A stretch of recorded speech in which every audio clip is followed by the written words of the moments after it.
Добрый день, меня зовут Иванов Дмитрий Олегович, я из Якутска. Я развожу охотничьих лаек.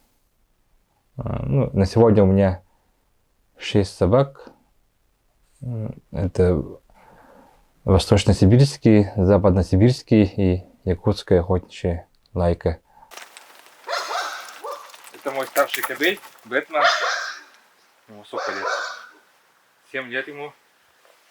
Он универсальная собака, ходит на соболя, на медведя. И, в принципе, он экстерьерный. Он на выставке занимал первое место в своей группе. Как будто он немножко худой, да, это весной у него всегда так бывает, что он перестает кушать. Сейчас как бы уже весна, вот потеплело на днях буквально. Он практически не кушает, очень мало кушает.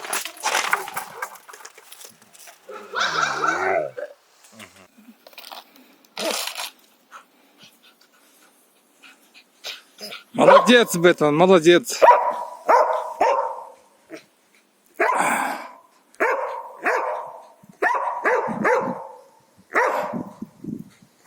Он занял первое место в ринге восточной сибирской лайки в 2017 году, что ли, и в 2018. Тут у нас в городе Якутске каждую весну проводит выставку лайки Якутии. Он в своем ринге занял первое место. Это клонированная лайка, корочайна, ей 4 года. Клонировали ее в Южной Корее. Вот совместно с нашими учеными из ЗВФУ, Северо-Восточного федерального университета. Ну вот еще хочу рассказать про корочайну. В 2017 году мы были в Москве с ней. Дни Республики Саха-Якутия в Москве проходили. Вот мы в команде ЗВФУ с корочайной туда поехали. И к ней такой интерес такой был, как клонированные лайки. Люди очень интересовались, как клонируют, как это происходит. Ага, и были с ним на Красной площади были. Она, наверное, первая лайка из Якутии, которая была на Красной площади. Да, корочайна? Такая вот у нее история корочайны. От корочайны шинки им 1,5 месяца, чуть больше 1,5 месяца. Вот кобель и 2 суки есть. Вот вторая сука. Вот западно-сибирская лайка. Молодая сука, ей 3 года. Она наших местных кровей брал у заводчика Павловой Инны Николаевны. Довольно-таки хорошая перспективная сука. Уже была на охоте, охотилась. Хороший у нее поиск, хорошо себя ведет в лесу. Вот такая вот тоже интересная сука. Она уже 1 раз рожала. Щенки все получились очень хорошие, рабочие щенки. Мои собаки все охотничьи, все ходят на охоту, и помимо этого, обязательно я слежу за экстерьером собаки. Собака должна быть экстерьерная. И поэтому мы посещаем выставки, которые проводит клуб «Баяная» весной. Это выставка лайки Якутии каждую весну. В прошлом году у нас ее не было. Вот ждем этого года. В прошлом году из-за пандемии ее не было. Сейчас в этом году, надеюсь, будет. То есть в плане она уже есть. Она должна пройти в конце марта. Так, как правило, там собирается около 200 лаек по 3 породам. Западно-сибирский, восточно-сибирский и якутские охотничьи лайки. Около 200 собак. На сегодняшний день проблема собаководства в Якутии стоит очень остро. Это документация собак. Очень много хороших собак без документов. По улусам, по районам, в деревнях разбросаны очень хороший костяк поголовья отличных экстерьерных охотничьих собак, и все они без документов. Как правило, собаки с документами — это тут городские собаки. Возможно, из них половина не охотится. Но есть такая тенденция. Мы вот живем за городом, буквально вот 5 минут из дома проезжаем и вот находимся в лесу под горой. Такие тут красивые места есть. И зимой, и летом здесь очень красивые места. Сейчас скоро будет весна. Тут все растает. Тут будет поля подснежников. Потом береза расцветет. Вот это все будет такое красивое будет. Вот собаки бегут довольные. Давно не бегали. Молодцы, молодцы, молодцы. Вот с Бэтменом мы ходим на Соболя осенью. Такой довольно-таки хороший. На Соболя хорошо ходит, хорошо работает по следу. Здесь весной еврашки есть. Очень много еврашек. Они любят это дело. На них охотятся. Щенков тоже сюда берем. Щенки тоже быстро учатся на еврашек охотиться. Ну, как бы у старших подражает к старших, что делать, смотрят, как нужно на них охотиться, добывают и прямо их со шкурой съедают. Ну, вкусные, наверное, еврашки-то. Даже люди их кушают же. На Соболя Бэтмена научил один кобель, Уранник его звали. Он как бы облаял Соболя, потом его привязали, Бэтмена отпустили. Ранили Соболя, и он уже потом подрался с ним. И после этого он все, для него стал враг номер один. Он понял, что нужно его добывать, выслеживать. Натаска очень главная. И крови, конечно, играет роль. Поиск должен быть у собаки средний, хороший, ну, большой можно, кому как. И все. Остальное все натаска. Там, даже если родители были очень хорошими охотниками, это не гарантия, что щенок будет хорошей рабочей собакой. Он может стоять там целый год на привязи, потом пойдут на охоту и скажут, что ничего не добыл. Надо его постоянно в лесу, в лес ходить, чтобы он привык к лесу, узнал, что нужно делать в лесу, как искать, интересовался. То есть щенок должен в лесу интересоваться, ходить там, все обнюхивать. Вот весной у нас в конце марта, в начале апреля каждый год клуб БНА проводит ежегодную выставку охотничьих лаек. В прошлом году ее не было, вот в этом году у нас должна быть. Вот все мы очень ждем этого момента, чтобы пойти, показать, посмотреть, какие собаки у людей появились. Это очень интересно бывает на выставке ходить, обмен опытом с заводчиками, с хозяевами, кто как в прошлом году отохотился. Ну, к сожалению, у нас сейчас с 2017 года, 2018 года у нас запретили притравку на медведя. Уже вот 3 года у нас уже не проводят испытания по медведю. Собаки не могут получить диплом по медведю. Ну, в принципе, это было очень важно, по идее, для изучения собак. Посмотреть отношение к зверю, как он себя ведет в таких ситуациях, когда появляется медведь. Ну, как бы и тоже интересно, как у людей, у других людей собаки работают по медведю. Готовим щенкам еду. Тут у нас по-простому вот тут пельмени готовили. Тут осталась вода от пельменей, чтобы тоже не выкидывать. Пускаем в дело. И фарш такой вот от распиловки мяса.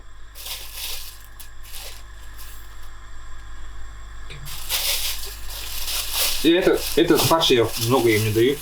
Говорят, что вредно много давать там. Там все равно много эти куски этого есть же.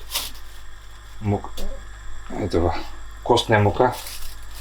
Говорят, больших объемов тоже плохо, поэтому сегодня у нас вот фарш. Вчера была рыба. Так что чередую. Бывает мясо иногда. По-разному. Так вот. Сейчас это вскипит, потом добавлю там что-нибудь, макароны или рис. Кашку, геркулес, может, добавлю. Пусть стоит пока. Как кормить щенка, да?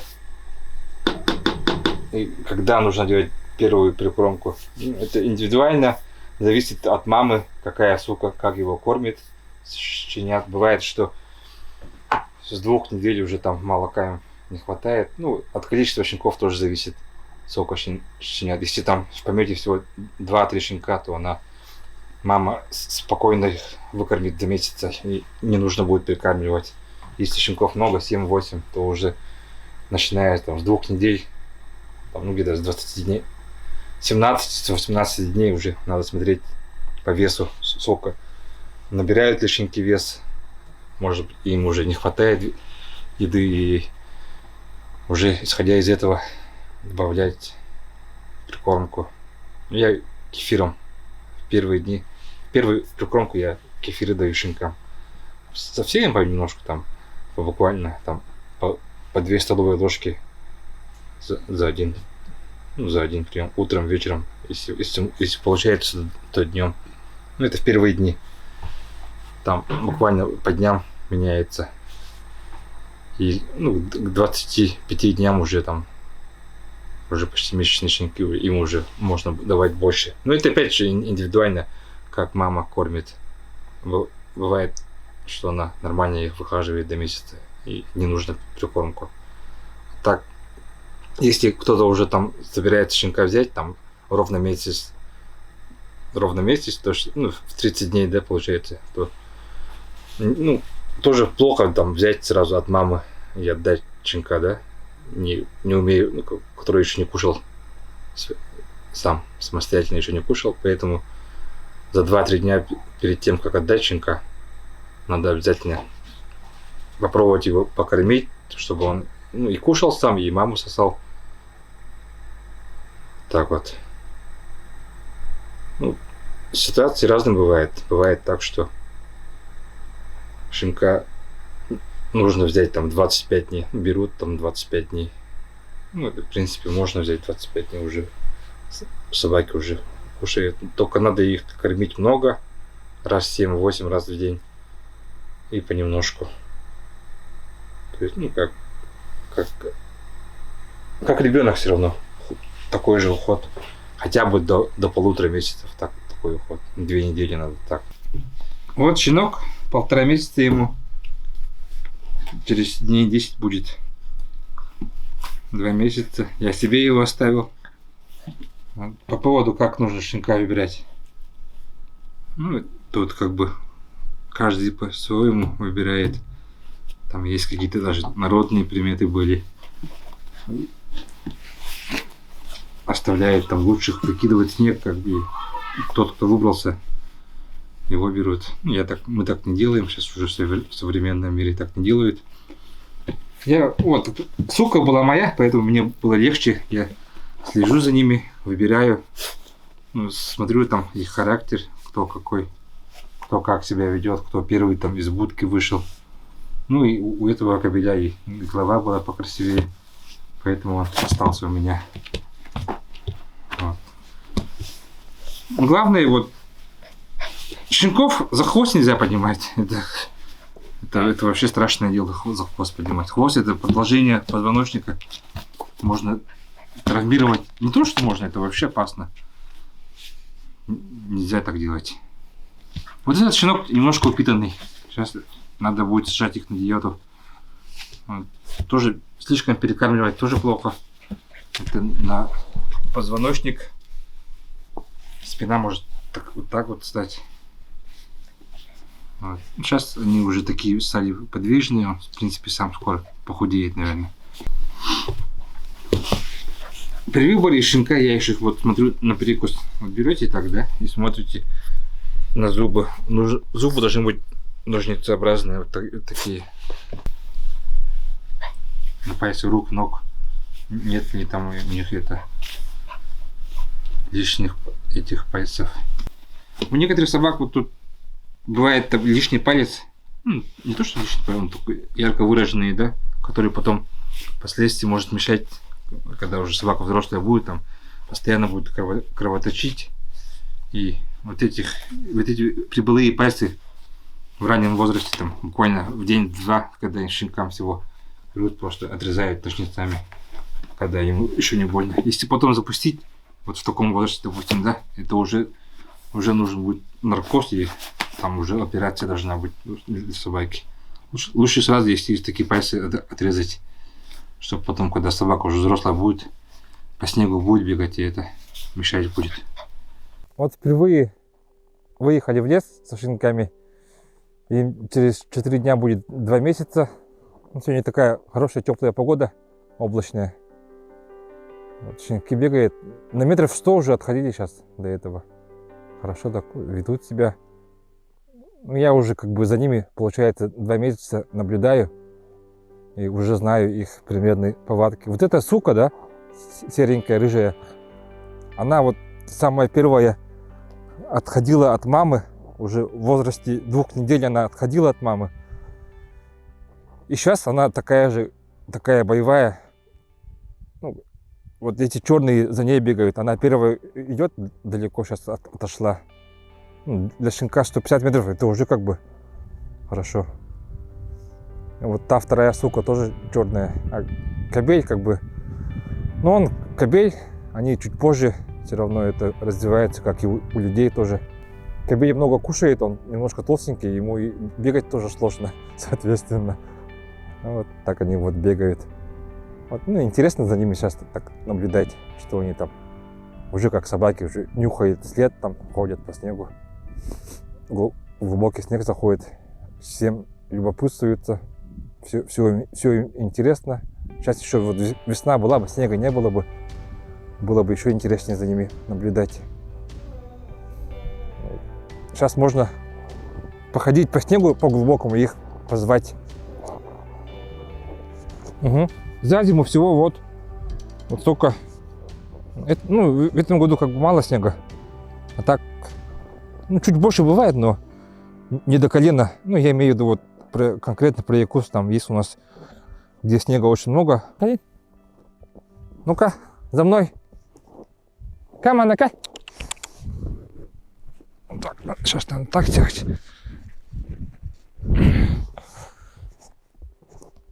Каманака, Калин.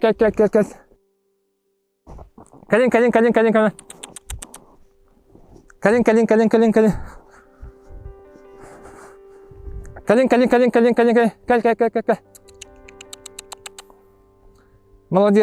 Молодец. Кай. Чекай, мана, кай. Камана, кай. Чекай. Не хотят идти в снег. Ну, глубоко, конечно, для них. Непривычно. Сейчас у нас где-то минус 25. Ну, для середины февраля это для Якутии нормально. Для Якутска. Ну, щенки вроде как не мерзнут. У них шуба хорошая. Но ноги немножко, может быть, мерзнут. Ну вот, когда бегают, нормально. Сильно вроде не мерзнут. Да? Че, пойдем там березу понюхаем. Калин, мана, калин.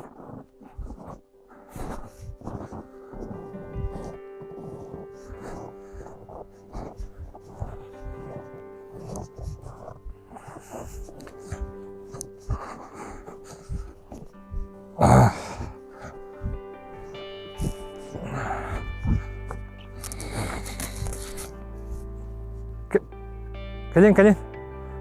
Тут немножко глубоко. Есть новые запахи, да? Что такое? Кай. Молодец. Давай. Молодцы. Давай. Сюда пойдем.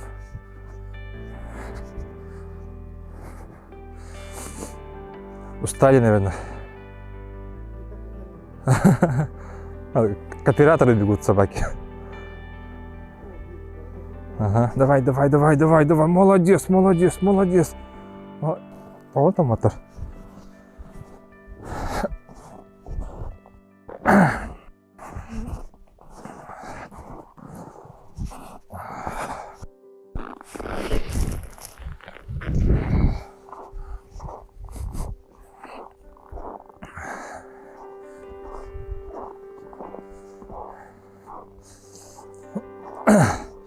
щенки в этом возрасте очень быстро устают.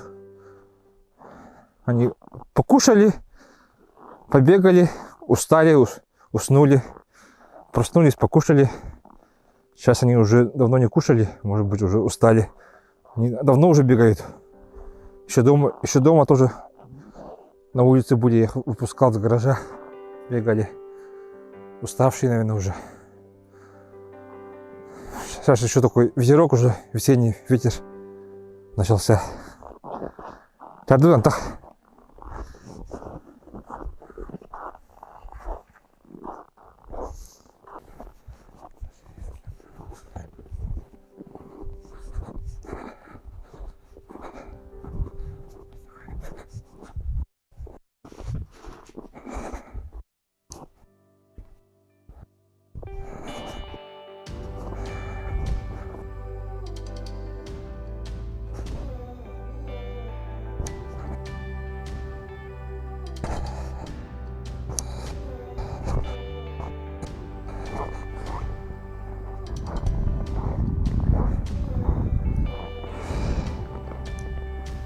Это из серии мы не выбираем легких путей.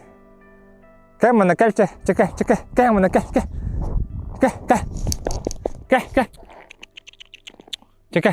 чекай. Молодец, давай. Крахала. Молодец. Давай.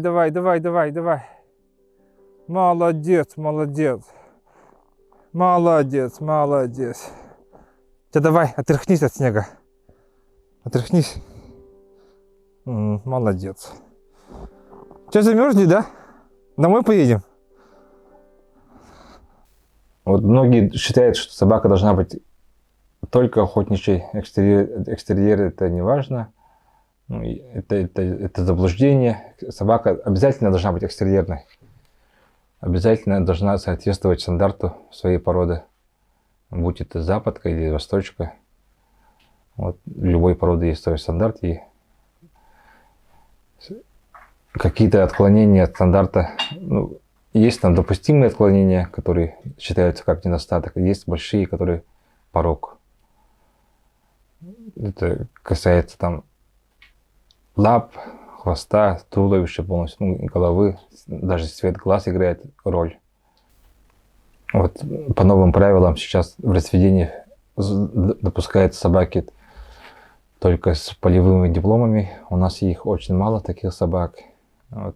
И сейчас получается, что если мы хотим получить щенка полностью с документами, это должна быть мама и папа должны быть полностью с документами и иметь полевые дипломы. Их очень мало. Получается, мы сейчас имеем право, то есть делать вязку только по определенному количеству у нас собак, там 10-20 собак всего лишь будет, наверное, с документами, и только от них получать щенков.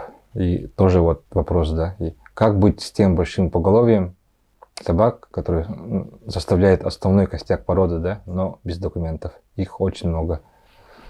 Их на самом деле тысячи у нас. Даже в той же вилюйской группе лусов, где основной очаг вот тех же восточно-сибирских лаек находится, очень экстерьерных, они по большому счету все без документов. Вторая проблема — это межпородность. Ну, вот я сейчас, пользуясь случаем, хочу обратиться к заводчикам тех же, допустим, западно-сибирских лаек, да, чтобы они были более ответственны в плане того, что когда дают щенков западно-сибирских своих, там отправляют в лусу, чтобы они вели контроль по вязкам. То есть, как правило, там в то место, куда попал щенок, там нет этих пород, да, западно-сибирских. И чтобы они не вязали западно-сибирских с восточно-сибирскими лайками. А так, конечно, вот если глубже копнуть, да, по межпородности, да, конечно, совсем чистых собак, наверное, уже не осталось и не будет. Имеется в виду, у которых там до 6, 7, 8 колена только этой породы собаки. И там лайки, смесь лаек, как бы это западно-сибирских и восточно-сибирских, это наверное, не самое плохое то, что могло случиться с лайками. Потому что западносибирские появились у нас давно, уже послевоенное время они уже были в Якутии. Те же геологи завозили с запада очень много собак своих. И ну, не то, что геологи, там давно уже, начиная с 17 века уже завозили другие породы собак. И, естественно, эти собаки тоже как бы с нашими местными аборигенными собаками смешивались, происходило кровослияние, и появлялись там уже другие межпородные собаки. Допустим, вот предки у собаки в пятом колене, да, есть 32 предка. Это 16 бабушек и 16 дедушек. В шестом это уже 64, в седьмом уже 128. Вот. И нет гарантии, что в шестом колене там у собаки, у восточно-сибирской не сидит западно-сибирской, или наоборот, у западно-сибирской не сидит восточка. Ну, это не самое плохое, что может быть. Плохое, это когда может сидеть там лабрадор какой-нибудь или гончие породы. Вот как у нас в Намском улусе, вот в селе Тастах есть такая, ну, так называемый чогур. Пятнистость собак. Пятнистые собаки появились. Там даже не краб, там именно пятнистость, да. Это, ну, там по легенде, где-то в 70-е годы там смешали с какой-то собакой другой. То ли дог, то ли не дог. Ну, в общем, что-то такое, да, не с лайкой. И появились такие собаки, которые очень, ну, сильно передают свою эту окрас. Но в то же время они были очень охотничьи собаки, да. И в Намском улусе до сих пор их очень много, этих чогуров. Можно даже сказать, какая-то отдельная подвид породы, можно сказать, да. Ну, конечно, это брак, но как бы это, что есть, то есть. В Якутии очень много достойных собак и достойных заводчиков собак, которые держат по 5, по 10, по 20, по 30 собак. Их очень много. Вот мы хотим с группой энтузиастов съездить по лусам, по районам и показать всех этих замечательных людей, замечательных собак, как они живут, как на кого охотятся, послушать их рассказы, посоветоваться с ними, взять обмен опытом, проблемы, может быть, какие-то услышать. И вот на днях мы планируем поехать в Намский улус. Там, на самом деле, в Намском улусе очень много заводчиков, очень много материала, где можно, про кого можно снять. Ну, вот, помимо вот разведения собак, я еще занимаюсь сейчас сбором информации про собаководство в Якутии. У нас в Якутии очень большая культура собаководства. И у меня, в принципе, накопилось очень много информации, начиная с 17 века. Есть очень много, ну, немного, есть какие-то информации, фотографии даже есть. Вот до недавнего дня я считал, что самая первая собака, запечатленная на фотографии, это фотография Владимира Йохальсена, снятая в Чурапче. Ну, в Чурапче там специально для него в мае провели СЭХ, чуть пораньше, да, провели СЭХ подстановочный, и там в кадре запечатлена довольно-таки такая крупная собака белого окраса, там с черной головой, там на кончике хвоста немножко тоже, не на кончике, там на хвосте там есть такая черное пятно тоже. Такая, ну, на первый взгляд, такая интересная такая собака. Вот эта фотография датируется 1902 годом. Ну, думал, что это самая первая фотография. И оказывается, есть фотография купца Кушнарева с Павловска. Он на медвежьей охоте был и на лосиной охоте. Вот эта фотография конца 19 века, то есть 1890 какого-то года. Там точной даты нету, вот надо будет узнать, посмотреть, поспрашивать, какого она года. И вот на этой фотографии вот есть такие очень хорошие экстерьерные собаки. Ну, для того времени экстерьерные. Там у пару собак там уши не стоят, но Возможно, это из-за кормления. Собаки витамины какие-то, может, не получили. Ну, и их собак не глистогонили. Вообще там в то время к собакам, они были в свободном выгуле, им специально вольер никто не строил. Летом их не кормили, ну да и зимой, наверное, не кормили. Они как бы сами себе добывали еду. Такое тяжелое время было для собак. Кто выживал, тот выживал. Вот у меня вот есть отчет есть о третьей якутской межрайонной выставке охотничьих собак. Это тяжелое послевоенное время, 1946 год. Провели в Якутске выставку охотничьих собак. Эксперт-кинолог Хоротов Георгий Павлович, родом из Сунтаров был, и составил такой полный отчет собак, да, отчет выставки. Тут описано, каждая собака описана, подробное описание, потом есть какой-то временный стандарт, составил для наших аборигенных собак. И есть проблемы собаководства, пути их решения, как решать. И есть очень много фотографий собак. В 2018 году мы организовали ряд экспедиций. Были в Черепчинском, Татинском, Мегано-Кангаласском, Хангалайском. И Вилюйской группы улусов — это Верхневилюйск, Сунтар и Нюрба. Вот в этих 7 районах были. Осмотрели более 250 собак, собрали примеры, фотографии сделали, взяли кровь для изучения ДНК, пока еще кровь не изучена. Вот. И в этом году тоже планируем поехать в экспедицию, организовать тоже пару экспедиций. Хотим как бы поехать в Усмайский улус. Вот, и сделать один еще большой такой сплав с Иркутской области, да, с поселка Качук. Хотим сплавиться до Якутска и посмотреть там собак по реке Лена. То есть там получается Алекминский, Ленский улус, мы осмотрим собак.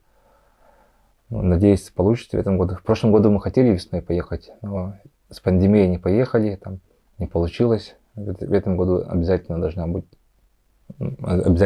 получиться. А там тоже интересно собак, мы должны посмотреть.